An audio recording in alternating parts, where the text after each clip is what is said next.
मातृभूमि न्यूज, मातृभूमि की आवाज, मातृभूमि के लिए। કેશોદના ચારચોક ખાતે આજે રામનવમી પવિત્ર દિવસે ભગવાન શ્રી રામના જન્મદિવસના પાવન પ્રસંગે કેશોદના ચારચોકમાં ભવ્ય શ્રી રામની પ્રતિમાનું અનાવરણ શાસ્ત્રોક્ત વિધિ વિધાન સાથે ભૂદેવ દ્વારા કરવામાં આવ્યું હતું, જેમાં મોટી સંખ્યામાં લોકો ઉપસ્થિત રહ્યા હતા. આ પ્રતિમાનું ઉદ્ઘાટન ધારાસભ્ય દેવાભાઈ માલમ તથા નગરપાલિકાના પ્રમુખ મેહુલભાઈ ગોંડલિયા તેમજ પંચાળાના કોઠારી સ્વામીના હસ્તે કરવામાં આવ્યું હતું.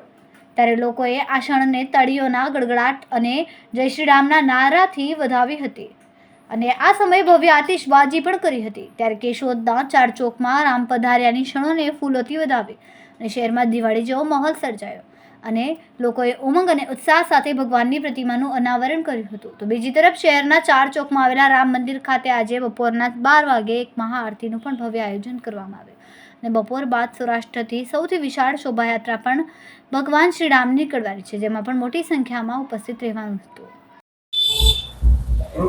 સૌ પ્રથમ તો કેશોદ નગરજનોને રામનવમીની હાર્દિક શુભકામના.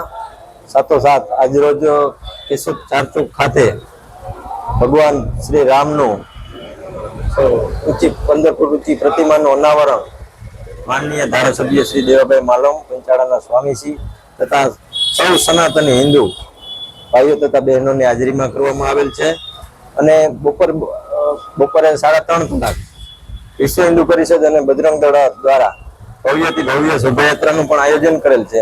એમાં પણ સૌ નગરજનો હર્ષભેર ભાગ લે અને ફરી વખત સર્વ નગરજનોને રામનવમીની મારા તરફથી હાર્દિક શુભકામના. માતૃભૂમિ ન્યૂઝ સાથે મધુર આવલિયા, જૂનાગઢ. ખૂબ જ ટૂંકા સમયમાં માતૃભૂમિ ન્યૂઝ OTT પ્લેટફોર્મ અને મેગા સિટીમાં કેબલ નેટવર્ક સાથે જોડાઈ જશે. તો જોતા રહો માતૃભૂમિ ન્યૂઝ.